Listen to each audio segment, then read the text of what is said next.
Sokhna Mbodj, 46 ans, vit dans le village de Boundou.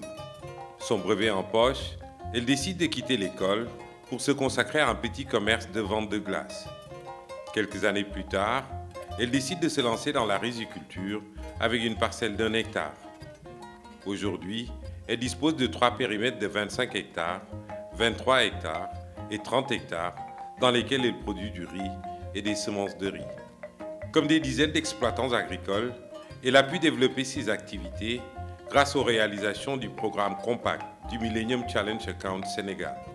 Zone bi dafa nekkoon zone boo xam ne ay garab ay ñax di taaj ndox pour nga bay fi hivernage day jafe trop mais yàlla defal ñu xéewal MCA ñëw defaraatal ñu endiguement bi ba nga xam ne tey dinañ gën a mën a préserver suuf yi nga xamante ni nii moom la ñu am parce que ku ne xam na ni suuf yi fii si Waalo xorom si daf ko commencé yàq te am système d'aménagement boo xam ne da ngay irriguer di drainer kooku njëriñ la boo xamante ni nii moom laa am ci projet boobu nga xam ni moo nekk ci kiwetu Union de Boundou muy 30 hectares yooyu. Le développement de l'exploitation agricole de Sokhna est un impact direct du MCA Sénégal. Il s'agit d'un programme financé depuis 2009 par les États-Unis d'Amérique à travers le Millennium Challenge Corporation pour un montant total de 270 milliards de francs CFA. L'objectif est de contribuer à la réduction de la pauvreté au Sénégal par la croissance économique. Plus spécifiquement, il s'agit d'améliorer la productivité agricole, mais aussi l'accès au marché et aux services grâce à des investissements dans l'irrigation et les routes. C'est ainsi que le MCA a entrepris la construction de plusieurs ouvrages dans le delta du fleuve Sénégal pour renforcer les systèmes d'irrigation visant à améliorer la productivité agricole et la production de riz dans la vallée.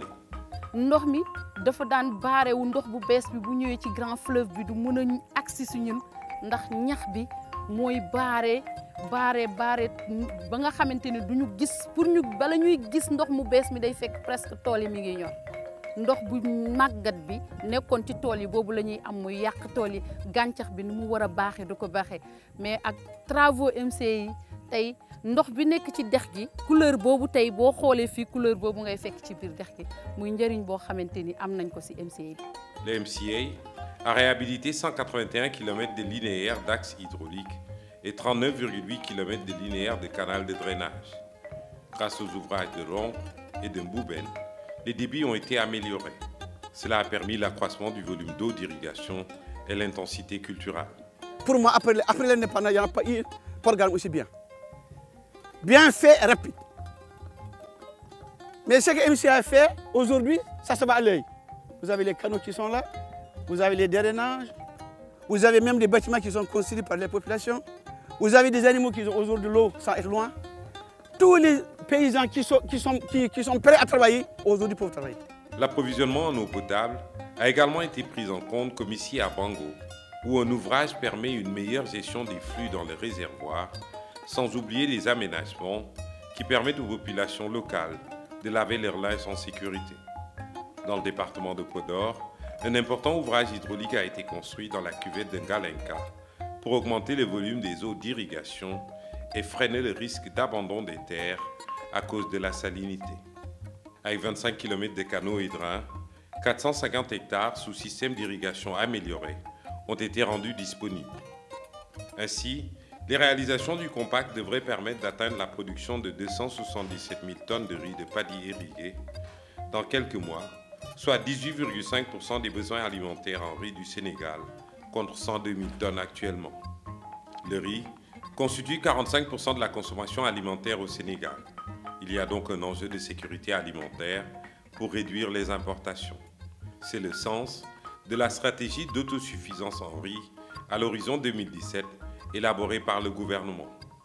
léegi kay li des mooy ñun ñi nga xam ne ñooy Sénégalais ñun ñi nga xam ne ñun ñooy béykat ñu maintenir li nga xamante ni tey moom le peuple américain def fii kenn jooyatul ndox bu bari xanaa li ñuy ñaan yàlla ñu am deuxième phase ba nga xam ne dinañ mën a yokkaat place yi nga xam ne kenn jotagu ko kiire ba chenaux yi mën a dugal ndox yi ci biir joor gi fii suuf yi nekk ba ñu mën a exploiter suuf yëpp ba mën a atteindre li ñu bëgg ci autosuffisance en riz.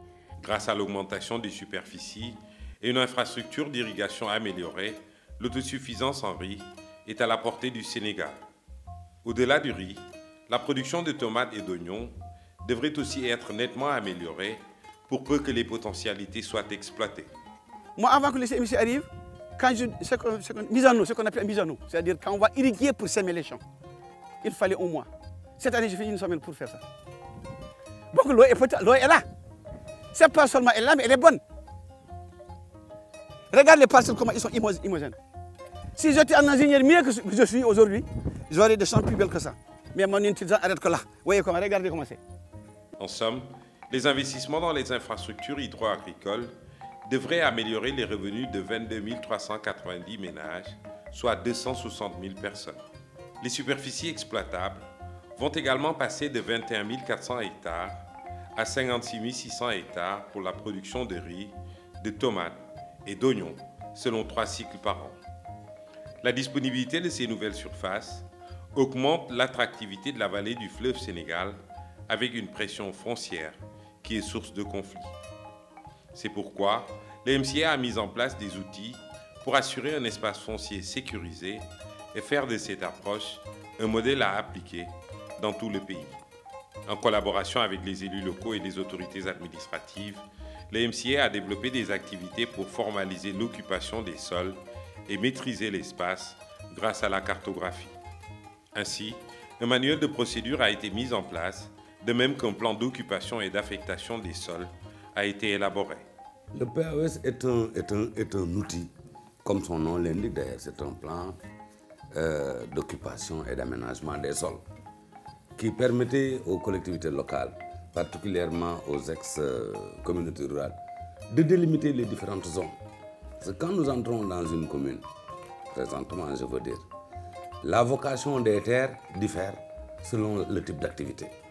Il y a ce qu'on appelle les APA, zones aménagées à dominance ou à priorité agricole.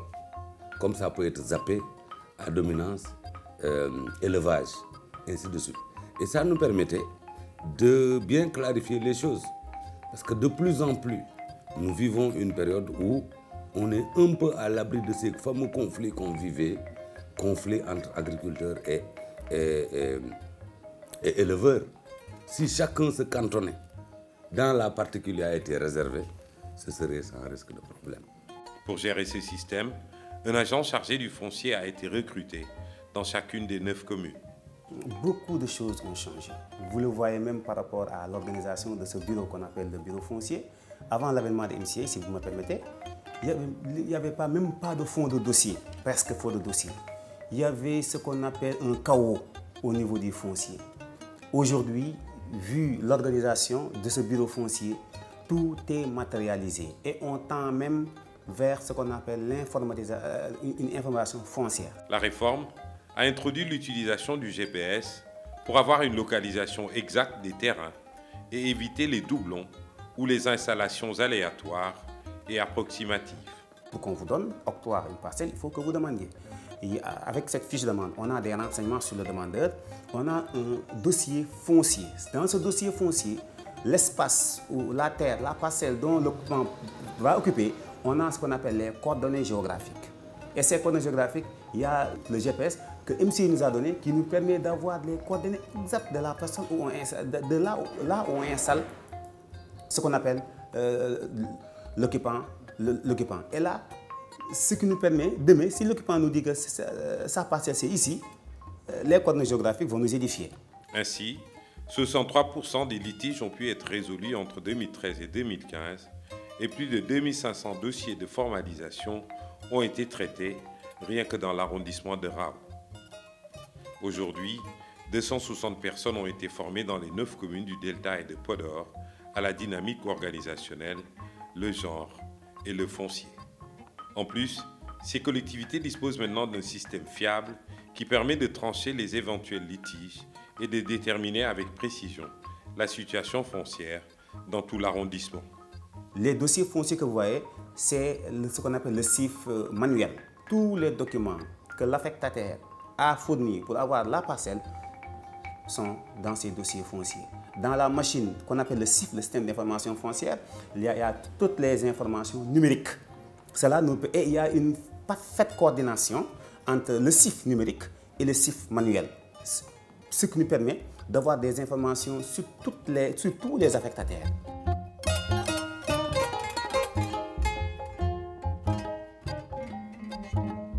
Le second volet du compact porte sur la réhabilitation des routes. Il y a d'abord la route nationale 2, où les investissements ont permis de réhabiliter 121 km de route entre Richard Toll et Ndioum, en passant par Dagana, Thillé Boubacar et Fanaï. La RN2 est la principale route de transport et d'exportation des produits des périmètres irrigués le long du fleuve Sénégal vers les marchés locaux et les centres urbains. Dans les 20 prochaines années, 21 000 ménages, soit 250 000 personnes, bénéficieront des retombées de cette route. Mais déjà, les transporteurs sont satisfaits du gain de temps sur leur trajet et les dégâts occasionnés par l'état de l'ancienne route ne sont plus que de mauvais souvenirs. yoon bi bëri woon na ay jafe-jafe bëri woon na ay dagg-dagg ndax ëpp ba daawoon dem Ndioum ba Richard Toll ay jafe-jafe la lay jël te da ngay jël diire waxtu bu bëri ndax da ngay dévier ay pax te da ngay am déviation dafa tëri bi dafa ba dagg-dagg da ngay freiné ba sa oto tàng day yàq roulement day yàq pono léegi alhamdulilah yoon bi macha allah defar na ko yaatu na libre na te rafet na macha allah. À Ndioum, la construction du pont a favorisé l'accès aux infrastructures socio-économiques de base et mis fin aux noyades lors des traversées en pirogue. Long de 160 mètres, le pont de Ndioum est construit sur le fleuve Doué et comporte 2 bretelles d'accès pour le raccordement à la route nationale 2 au sud, mais aussi à la route en direction de Alouar au nord. Dans le sud du pays, le MCA travaille à la réhabilitation de la route nationale numéro 6 de Kounkané à Ziguinchor, en passant par Diaoubé, Dabo, Kolda et Tanaf, soit 252 km. Cette route revêt une importance stratégique pour la Casamance. Elle relie les régions de Kolda, Sédhiou et Ziguinchor, mais elle relie également le Sénégal au Mali, à la Guinée et à la Guinée-Bissau. Sa réhabilitation permettra de contribuer au désenclavement du sud du Sénégal, mais aussi de faciliter le transport de produits agricoles locaux, ainsi que d'autres biens et services. Dans le nord, comme dans le sud du Sénégal, les routes sont des vecteurs de développement. En dehors d'abord du goudron, vous avez vu comment le goudron est d'excellente qualité, mais il y a aussi l'impact sur le plan social, parce que c'est la première fois qu'un projet au Sénégal, qui est venu pour faire des infrastructures, surtout routières, s'investit dans le social. Avec les routes, de nouvelles possibilités s'offrent aux populations locales, notamment les groupements de femmes. Dans les 9 communes du Nord, 358 personnes ont été formées, entre autres modules, à la gestion, au leadership et à la planification, alors que 278 femmes ont été formées aux techniques de plantation. À Kadiogne, elles produisent des bananes sur une plantation de 2 hectares qui s'élargit. Le MCA a appuyé leur formation en techniques de gestion financière et en dynamique des organisations. Après quelques mois d'exploitation, la vente de bananes a sensiblement amélioré leurs revenus. mbimi caggal yettude Allah e nulaɗo mum oɗo projet mbe min jii hen nafoore ha heewi saabu groupement o idi weltade foof koye grillage mbaɗaɗo ɗo o ko golle MC e machine mbaɗaɗo ɗo ɗum ko golle MC e rosubaluji ɓe gadduno e siwoji ɓe gadduno e kala kaɓirɗe maɓɓe ɓe gadduno ɗo ɗon foof groupement o idi weltade eyyi banane o ko ɓendi ko min kaldata koye julaɓe gara ha ɗo mi haali ɗum min gara ha ɗo e kilo lekki ko ɗo min peesata coggo noon wulani no feewi saabu kilo capantati min jeeyata banana kecco kilo capantati so min jeeyi mbeɗa min itta hen haqqe buuɗi 5 goto foof peesɗo fof ko peesi fof ina itta haqqe buuɗi 5 min mbatta e kees amen e ko heddi ko an debbo galle nawta mbatta dépasse e nder galle moɗon. Dans le sud, 2035 personnes ont été formées en entrepreneuriat et gestion financière, en plus des formations spécifiques en aviculture et en bouche bovine. À Sarayoba-Diega, un village situé à une quinzaine de kilomètres de Kolda, les groupements de femmes disposent d'un poulailler. Après une formation adaptée à ce type d'activité, elles ont démarré en janvier 2015 avec 200 poussins qui sont devenus des poulets de chair et des coqs racés destinés à la vente. Min awa mi yeyanno ɗo luumo ɗo mi naata tegeeje am rewɓe heddiɓe ɓe kadi ɓe yeyanno ka luumo ñande juma men hawra min waɗa tegeeje amen ko ɗon min heɓata kalas rewɓe ɓe no wondani ɗum nafoore par ce que si min yeeyi min uddita compte min liggo projet ji amen ɗi no haniri ni on nafoore kallu o min yi nafoore kallu o addani men poulailler addani saare nde kadi poulailler ji rewɓe ɓe hande si min falama yaade Kolda min tampata min heɓa hen autoji min yaha ambulance yahat hayso ko jemma si min heewi fawaɗo ambulance yahat tawa ala problème. Sur la route nationale 6, le MCA a également investi dans la construction de marchés. Nous sommes au marché de Tanaf, le marché communal de Tanaf, que nous avons pu bénéficier de l'appui des Américains. Lorsqu'ils sont arrivés, ils ont trouvé que ce seul hangar, plus deux hangars qui sont là, ces hangars ont été très vétustes. Alors ils ont pris vraiment la peine de nous reprendre ces deux hangars, c'est ce que vous voyez là. Et là, vous avez cette chaîne de cantines qui a été aussi financée sur le même coût global de ce projet MCA et le MCC. Donc au total, si vous calculez, vous avez un nombre de 6 nouveaux grands hangars qui sont construits par ce projet. Et par rapport à ce projet, vous avez vu les 24 cantines qui sont là. Et nous allons avancer vers les magasins. Et là, vous avez les toilettes. C'est l'assainissement qui est là. Donc, vous avez un bon bâtiment. Il y a des femmes là-bas et les garçons ici. Vous savez, nous on travaille avec une seule partie. Donc aujourd'hui, nous avons bénéficié de tout ceci. Vous allez voir, ça va impacter sur les revenus de la commune. Ça va relever le plateau financier de la commune. Le marché de Tanaf est sans doute le plus grand, mais d'autres modèles plus réduits ont également été aménagés. Situés au bord de la RN6, ces nouveaux marchés au nombre de 13 sont équipés de forages pour une fourniture en eau potable via des fontaines, mais aussi des toilettes et d'une clôture pour la sécurité des commerçants et des clients.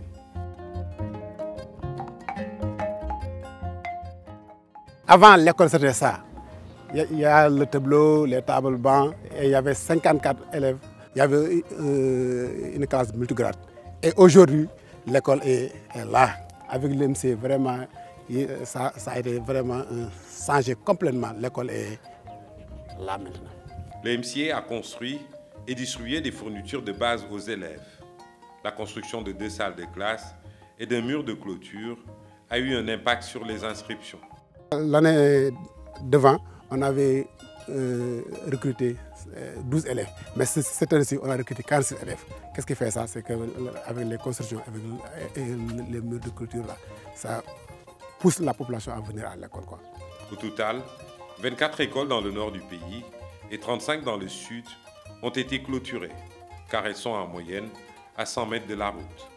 Une dizaine d'établissements sanitaires, comme ici à Guindar, où la construction d'un mur autour du poste de santé contribuera certainement à améliorer la sécurité des malades. bu jëkk dañ daan defi malade génne ko ci guddi ay mbaam dakkante di ñëw parfois mu nelaw parfois mu amatul xam nga malade moom amatul puissance bu ko mën a kii parfois nit dem ba dal ci moom wala ñu ragal loolu mu nekk ci biir bu naajee bu tàngee lépp façon boo mënte nekk il faut nga sécurité sa bopp nekk ci biir nekk bi rek te amuñu courant amuñu kii xam nga day tàng parfois day tàng nu mu métti méttiwaay boobu am bi ñu amee clôture bi fu la neex tëdd fu la neex toog fu la neex lal sa kii amatuñu benn tiitaange ci yooyu. Ces mesures d'accompagnement social ont été prises aussi dans le domaine environnemental avec diverses réalisations devant permettre de préserver les écosystèmes. C'est le cas ici à Diagnon, sur la RN6, dans la région de Sédhiou, où 70 hectares de mangroves ont été restaurés. L'objectif est de restaurer le milieu naturel dégradé, mais aussi de lutter contre la salinisation des terres. Les populations ont pu ainsi relancer leurs activités de cueillette et de pêche.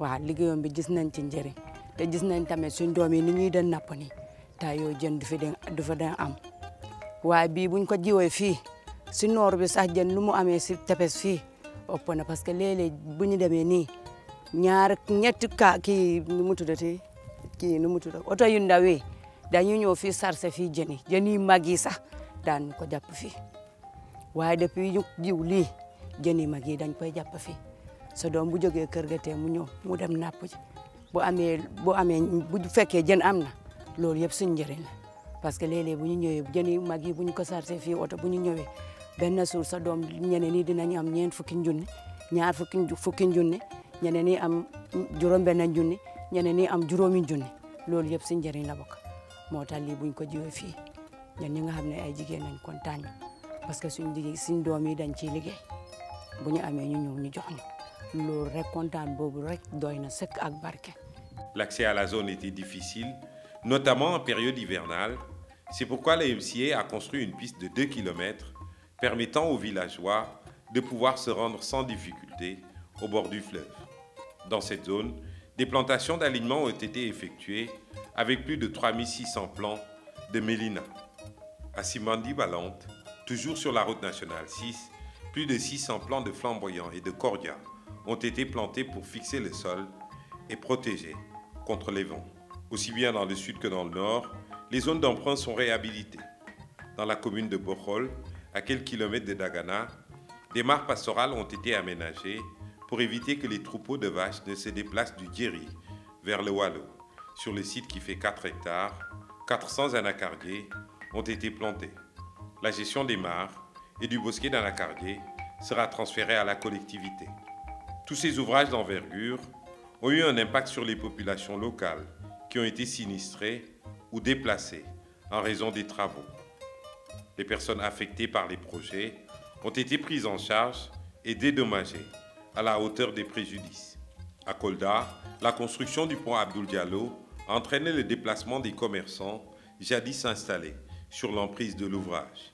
Le pont de Kolda est long de 91 mètres et comporte 2 voies de passage ainsi que 2 voies piétonnes. Un nouveau marché avec 26 cantines a donc été construit à quelques encablures du pont pour le recasement des commerçants. moo nekkoon fi bërëb yor li nga yor di faraatu ñu yëkkati la boole ko yëkkati dara jox la yàlla pala yoo xam ne saa ne la nangam nga may jox kon wax dëgg la bon yàq la amut ci te bu fi ñëwee itam léegi mat 6 mois wala 7 ba tey fayeeku ñu war nañu fay mairie sax 3000 francs par mois moom juuti bi par mois mais loolu sax laaj ko wàcc parce que këyit yi pareegut kon nag wax dëgg yàlla benn yàqal amut ci. Ils sont 57 personnes à avoir été recasées suite aux travaux du pont de Kolda. Certains sont des commerçants, d'autres des ouvriers qui ont bénéficié de nouveaux ateliers. À l'entrée de la commune de Tanaf, Fatou Aïdara est ce qu'on appelle une PAP, personne affectée par le projet. Elle a vu une partie de sa maison engloutie par la nouvelle route. bi tali bi ñëwee biñ mesuré affaire bi jël lii yëpp ci la bokk.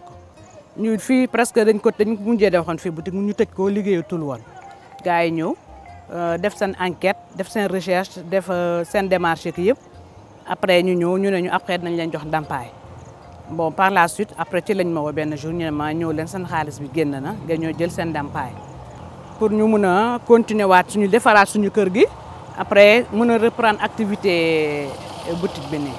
Fatou Aïdara est l'une des 2897 PAP recensées sur la RN6. Dans le Nord, sur la RN2, elles sont 952 à avoir été affectées par les travaux. Toutefois, ces inconvénients n'ont en rien altéré leur jugement positif sur les réalisations du MCA. tali bi buñ ci amul woon sa ndàmpaay neex nañ parce que day defar suñu affaire fi mu ne amoon na temps pour dem fii ba Kolda rek il te faut ay 5 heures de temps 4 heures de temps oto yi pàcc suba si nga mais léegi heure boo jóg am oto loolu rek suñu avantage la suñu bagage yi ñuy mën a évacuer heure boo génnee marchandise pour yóbbu ko rek day daal di dem muy Kolda di Ziguinchor kon nag buñ ci amul woon dara sax dara ñun tali bi rek kontaan nañ ci. À l'horizon 2029, le compact qui vient de s'achever devrait améliorer les conditions de vie d'environ 1 500 000 personnes au Sénégal.